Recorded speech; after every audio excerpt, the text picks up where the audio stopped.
Éric Cantona et Isabelle Adjani en Lorraine. Les acteurs tournent actuellement dans le premier long métrage de Franck Henry à Longwy, où l'on rejoint en direct Francis Gérardin.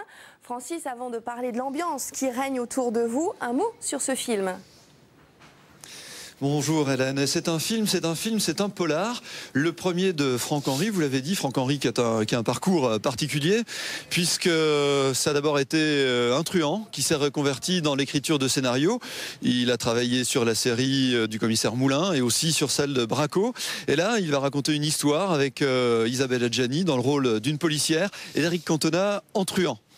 Voilà, ils étaient là ce matin, on les a vus passer brièvement pour rejoindre le plateau.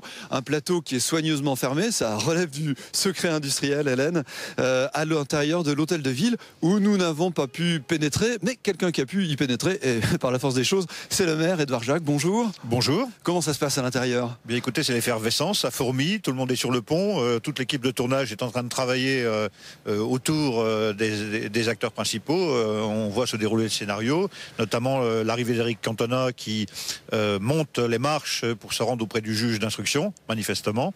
Voilà, et tout le monde, enfin, c'est assez surprenant de pouvoir vivre ça de l'intérieur.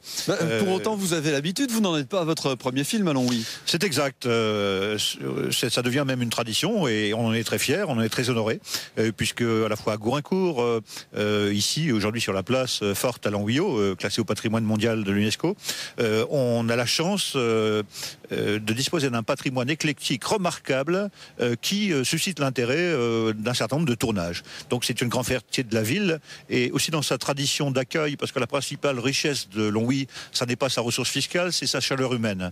Et c'est les hommes et les femmes qui composent cette ville, cette agglomération qui se tourne vers l'avenir, aussi par l'intermédiaire du 7e art et du cinéma notamment. Vous mettez les petits plats dans les grands pour accueillir toute l'équipe de production. Quel est l'intérêt pour la ville ? L'intérêt, c'est à la fois la construction d'images positives d'une ville en reconversion qui se tourne vers l'avenir, qui aujourd'hui, où il se passe quelque chose. Et à Longwy, il doit se passer quelque chose tous les jours. Longwy bouge, Longwy est en train de se transformer. C'est ça l'enjeu, c'est ce qu'on essaie de faire tous les jours, et aussi par l'intermédiaire du 7e art, en l'occurrence, c'est le cas aujourd'hui. Puisque vous êtes nos yeux sur le tournage, j'ai une question que tout le monde m'a posée dans l'équipe. Alors, Isabelle Adjani, en vrai, elle est aussi belle qu'à l'écran? Ah écoutez, j'ai pas encore eu l'occasion, parce qu'elle arrive à 15h de la voir. Elle l'est en tout cas, elle est autant à l'extérieur qu'à l'intérieur. Elle a un supplément d'âme, sans doute, par rapport à la fois à son histoire, à la fois celle qu'on a vécue ici, puisque nous sommes sur une terre d'immigration. Je parlais d'accueil tout à l'heure. Ça n'est pas des paroles ici, c'est des faits, et on essaie de le traduire tous les jours, à la fois par ces symboles internationaux que sont ces stars et ces artistes. Cantona aussi, enfin, avec le ballon. Qu'est-ce qu'il était capable de faire avec un ballon? Je vais devoir vous interrompre car ce n'est pas un long métrage, c'est un journal. Merci à votre invité. Restez dans les parages, je vous donne rendez-vous à ce soir. Voilà, restez dans les parages, vous pourrez peut-être apercevoir la beauté intérieure d'Isabelle Adjani.